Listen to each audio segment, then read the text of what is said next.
Bon, aujourd'hui, nous allons vérifier les régions polygonales ou les polygones de contrainte qui se trouvent dans le livre Omnimath 11, page 90-91. Maintenant, trouve graphiquement. Vous avez un graphique dont y est en fonction de x et vous avez certains coordonnées où les droites ou les inéquations se rencontrent. Les droites qui sont en rouge d'ailleurs dans le graphique. Maintenant, si on regarde chacune d'elles, donc dans le premier cas, on a un sommet de A qui est moins 6, 5, le B qui est moins 6, 1, C qui est moins 2, 5, et finalement le D qui est moins 2 et 1. Première chose, trouver graphiquement, on veut trouver chacune des droites qui sont associées. Donc, si on regarde qui on cherche présentement, on veut savoir qui est la droite numéro 1. Mais la droite numéro 1, si on regarde bien, elle semble passer par la valeur où Y est 5. Donc finalement, lorsqu'on regarde qu'est-ce que ça en a l'air ici, Y par rapport au 5, et comme qu'on remarque, la droite, elle est solide, donc il y a une égalité, mais la zone de solution se trouve être sous la quantité, donc en dessous de la valeur de 5. Donc elle est plus petite ou égale à 5. Ça, c'était pour la première. Maintenant, pour la seconde droite, ou inéquation, qui est encore une fois définie par celle qu'on retrouve juste ici, vous avez des valeurs qui sont, et encore une fois, si on regarde ici, ici on avait la valeur 5, ici on a la valeur 1. Y est égal à 1, ici Y est égal à 5. Mais pour la deuxième, on aura en fonction d'Y la valeur 1 et toute la zone qui est encore une fois ici se trouve à être supérieure ou égale à la valeur de 1. Donc, deux droites horizontales ont été définies par la variable y seulement. Maintenant, pour la troisième inéquation, cette fois-ci, on se base sur la valeur du x et la valeur du x est présentement de moins 6. D'ailleurs, on peut le témoigner avec les valeurs des coordonnées x ici. Moins 6 et 1. Si on regarde celle du haut, on a moins 6 et 5. Donc, x par rapport au moins 6, toutes les valeurs dans cette zone ici sont supérieures ou même égales puisque la droite est solide. Et le dernier scénario, x par rapport cette fois-ci à moins 2. Toutes les valeurs dans la zone recherchée ou le polygone de contrainte sont des valeurs qui, lorsqu'on regarde le x, sont inférieures ou égales au moins 2. Donc, voici la première tâche, trouver graphiquement les inéquations qui définissaient le polygone de contrainte. Maintenant, on veut évaluer l'expression moins 2x plus 5y. Donc, pour pouvoir l'évaluer, il va falloir se donner des points de repère. Et d'ailleurs, c'est ça qu'on va faire avec chacun des sommets qu'on a de données.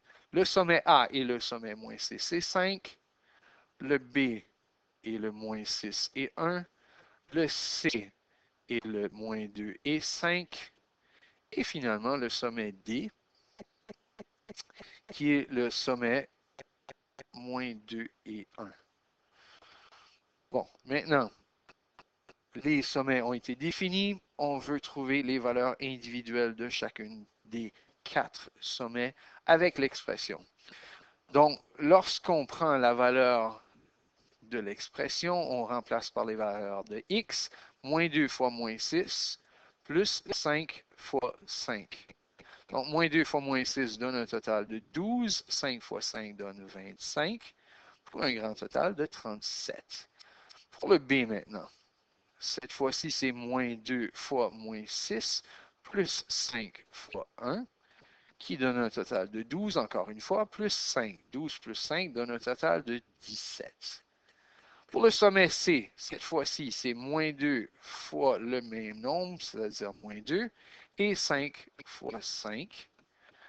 On a un total de 4 plus 25 pour une valeur de 29.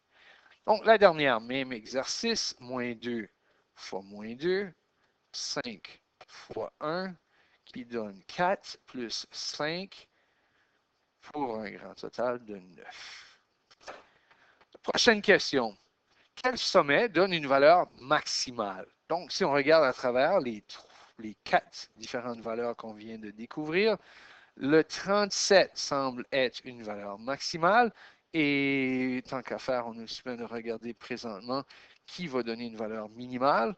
La valeur minimale serait le 9 qu'on a trouvé juste ici. Donc, pour répondre à la question, quel sommet donne certaines valeurs? Je vais justement répondre par la valeur maximale est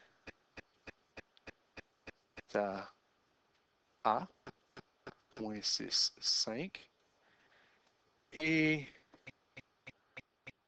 la minimale est à D, qui est le sommet -2 et 1. Et c'est le point -4 et 5. Donc, si on regarde dans le graphique, le point -4 et 5. Donc, -4, si j'augmente jusqu'à la valeur 5, se retrouverait exactement ici. Donc, on veut savoir quel est l'effet de ce point. Ce n'est ni un sommet, donc ni un des 4 sommets qu'on avait retrouvés. Qu'est-ce qu'on remarque à propos de la position et la valeur par rapport aux autres positions et valeurs? Donc, le point -4 et 5, lorsqu'on le remplace dans l'expression, on multiplie -2 fois -4 et 5 fois 5. -2 fois 4 donne 8. 5 fois 5 donne 25 pour un grand total de 33. Qu'est-ce qu'on remarque à propos de la position de la valeur par rapport aux autres points? Elle est placée entre les autres sommets. Donc, le point -4, 5 est entre les autres points.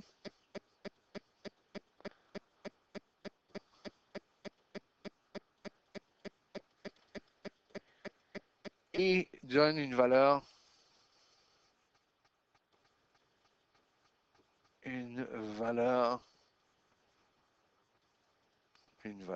n'a pas de E.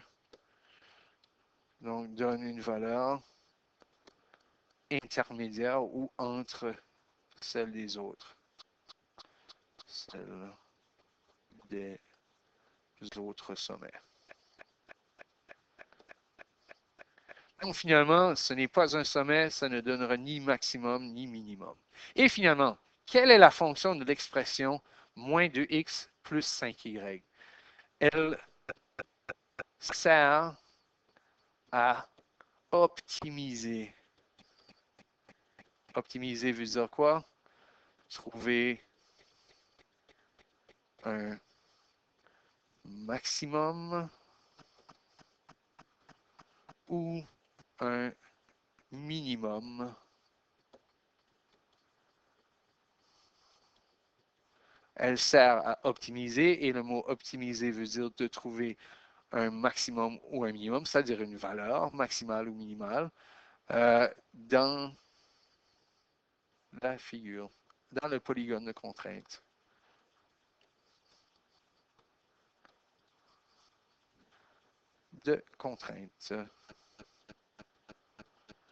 Et voilà la leçon du jour.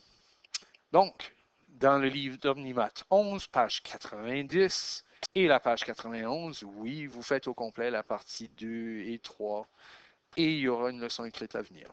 Donc, bonne découverte.